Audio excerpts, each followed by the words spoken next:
all the different theaters. So It's the only one here, is that right? Yeah, there may be something at the Egyptian in February.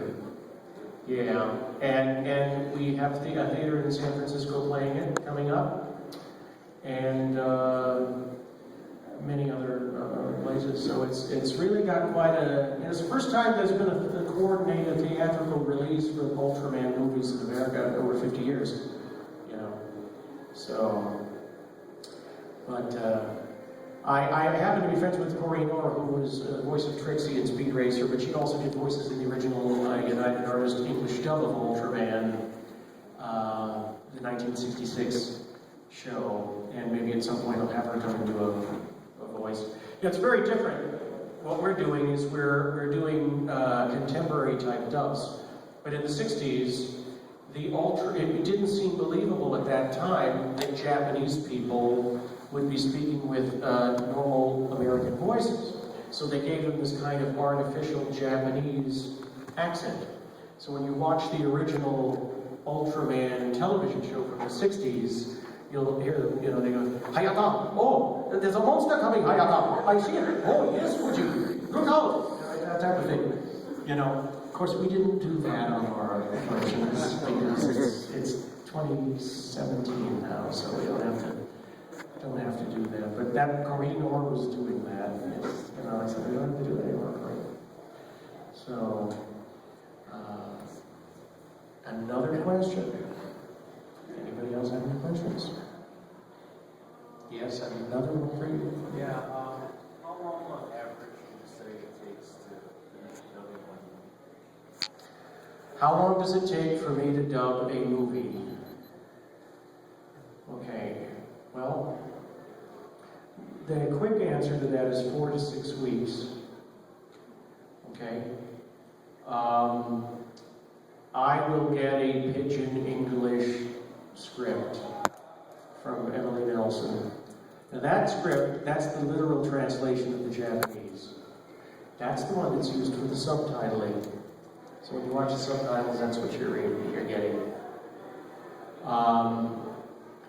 Her script acts as a guide for me to write the English dubbing script. I just got her saying, because of the lip sync and because of certain localization things, I use it as a guide, and I try to, if I can use certain things I have to use. There's certain keywords, phrases, names, toy things that I have to incorporate perfectly, or Bandai's not going to be very happy with me. But I have leeway to then write it. Once that script's done, it then immediately goes to Bradford Hill. And then Bradford Hill works his magic to get all the streamers ready and for us to prepare the recording sessions. And we then record the voices. Of course, we go through a casting process. And then we do the post. And, the other thing, too, we do CG openings. So you'll see it when you watch the films. We have animated CG logos that replicate what the Japanese logos would be in all the subtitles and the ending title credits are a big deal. There's like 200 Japanese names and titles that we have to translate, and that was a tremendous amount of work. I had a kind of a funny situation where we were trying to finish up doing one of the films, and I was on a Skype call with Subaraya going through the credits, and we're having trouble. Some of these production titles were very different. And I said to, the main guy, I said, well, what is this funny thing, this title called Forest?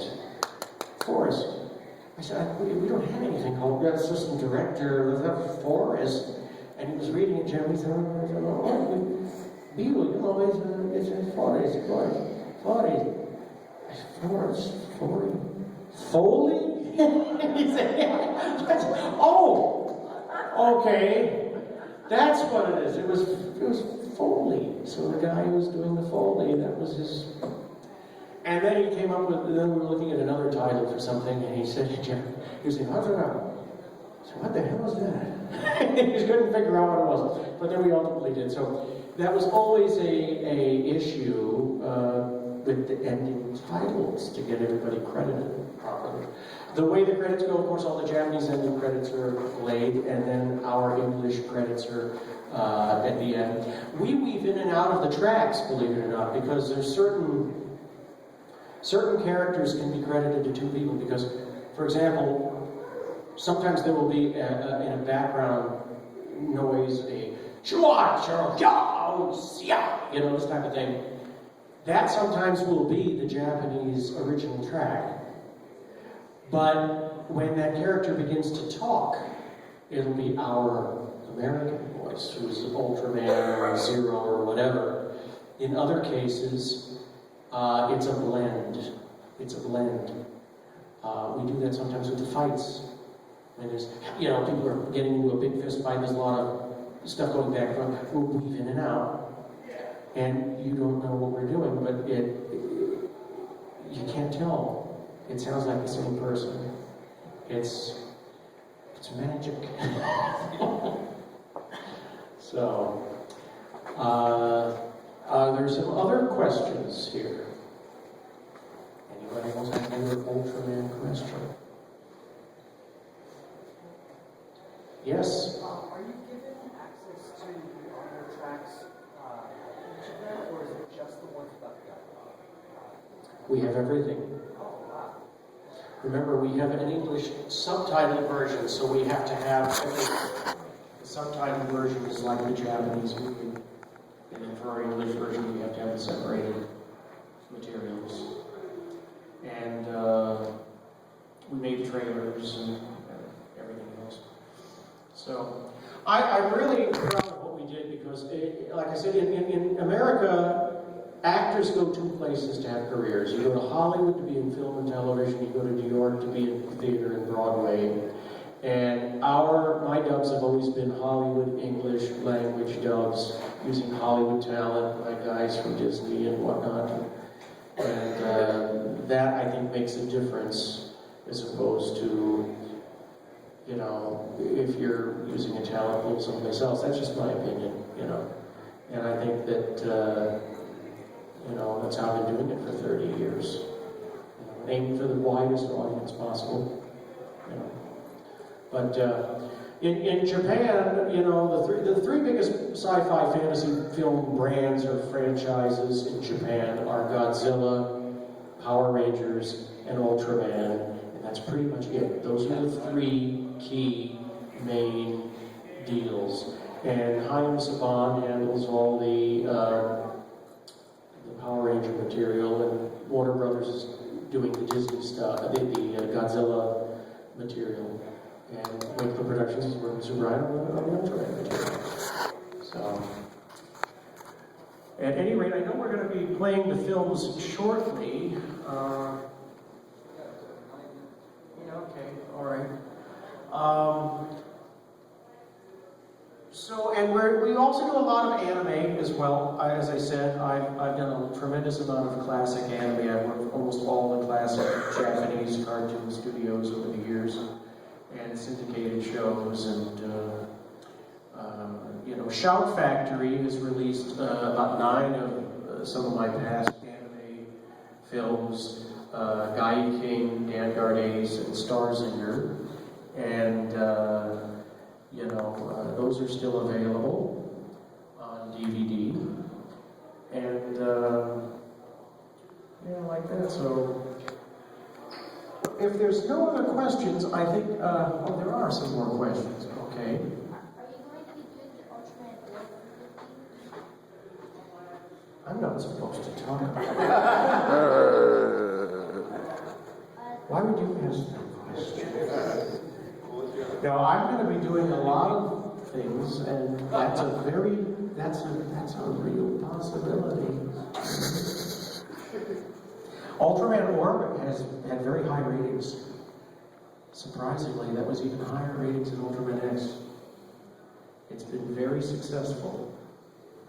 And they did a second season on it. So, and they just did the movie. You know, that's the pattern.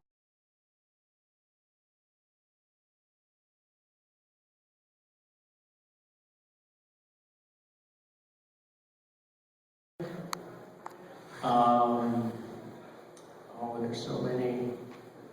I like, I like the original Ultraman, but that's my era. I'm old. Aren't we all? Shin Hayata Ultraman. But I like our new guys too. You know, Ginga and Victory, Ultraman X. I did the voice of Ultraman X. Yes, I did. He was a very dramatic voice, you know, he was very serious, very articulate. No, it was funny. When we were doing Ultraman X, I was thinking, well, what? I've got to get somebody to do Ultraman X. And Bradford Hill was saying, you know, you sound like him. I said, what do you mean? Listen to how he talks with the divisor. I'm a professionally trained actor, okay? I did a lot of stuff in the 80s and such. And I will do voices in some of the stuff we do if it fits my range. Again, using that lock key scenario. If it works, I'll do it. I'm not going to do it just to do it. I don't want to do it. It's a lot of work for me to do it. But I never take a salary when I do it because I'm already being paid as the writer, producer, director, so I don't do that. So we listened to the original Japanese track, and I did sound like the Japanese actor. So I tried it out, I did it, and I said, okay, it's going to work. That it's going to work. So there we go. So I like Ultraman X. You know, and Hikari is a good one. You know who Ultraman Hikari is? Boy, you're an expert. You know all about those characters. If I get anything wrong, believe me. I can't believe that. He knows all about, he knows everything. There's quite a few You people, know, there's quite a few people that came in late. And this young man, I think, came in while you were talking about way back when you started. You ought to think a little bit about well, okay, for those of you, yeah. his Ultraman toy collection, his Ultraman figure collection. It's quite fascinating. You guys would have a lot to talk about, believe me. Well, I've been given some samples from Bandai, and I have also an antique collection, so there's a lot of stuff, but I have the old stuff. But for those of you who came in late, thanks for coming out. We're going to run the movies shortly, and my company is involved with doing all the new Ultraman films, and we have some of the cast members here. And, I'd like to just take this little opportunity to have everybody who's been part of the cast, can you come up and just say hello for just a minute to the audience? Anybody who was part of the show? Just why don't we have one at a time, everybody. Hi, Daniel, I couldn't see without my glasses that was you. I don't know if these mics will these mics move? Why don't you, okay, just real quick, everybody come one at a time and just say hello and who you are and what voices you did. Yeah, hi, my name's Larry Butler. I played Dr. Ultraman and also as Helicopter. And I've worked with Bill with a lot of other animation as well. Hi, I'm Kyle Ray. I did Yaku, the villain from Ultraman X. I also did a lot of anime, like This is the North Star, Guy King, and other stuff. You were a little young. I don't remember what it was. It hurts his throat to do that voice. Yes. I'm Lena Knudsen, and I play voice of Sasha in both. Yeah, she was in 2 movies. And she was she's the actress who was in an Ultraman film in the 90s, and I had no knowledge of it, and just cast her based on her talent. And then when I saw it on her resume, I said, what? Because statistically, that's impossible. It's great to be here. I'm Pamela Hill, and Ultraman X, I was Professor Sukasu Tamaki. And Ultraman Tika, I was a bully. I was a boy, a small child.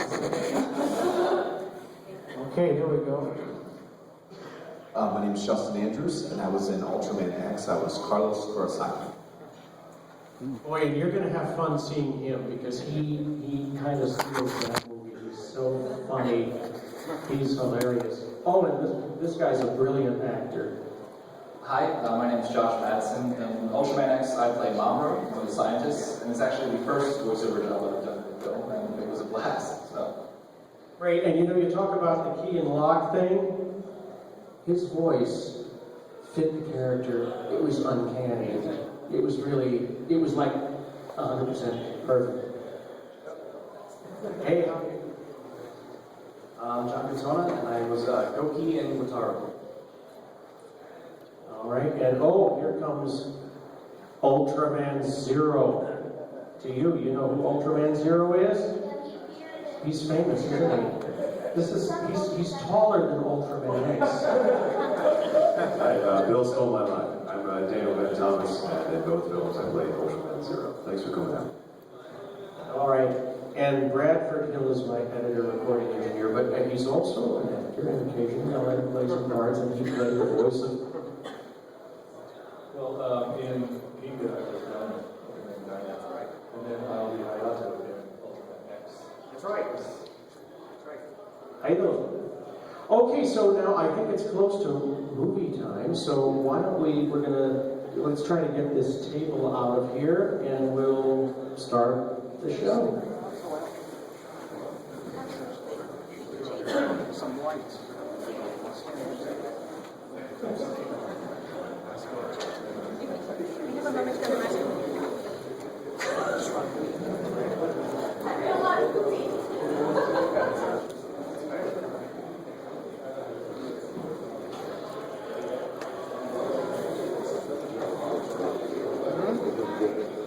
I don't know what the random schedule is.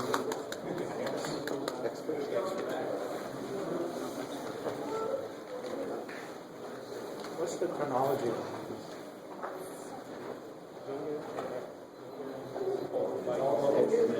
Ultra 7. That was the 40th anniversary of Ultra 7. Yeah, that came out in 2007. And it's also a semi-sequel to Ultra 7 because at the end, you see that? Yeah, at the end, the original Ultra 7. It was like a mix of the it's more for like older audiences. Well, I kind of like this was, I guess. Yeah, I thought there's a little more. There we are. Wanted to show you a picture. You're an Ultraman fan. Oh, yeah, this is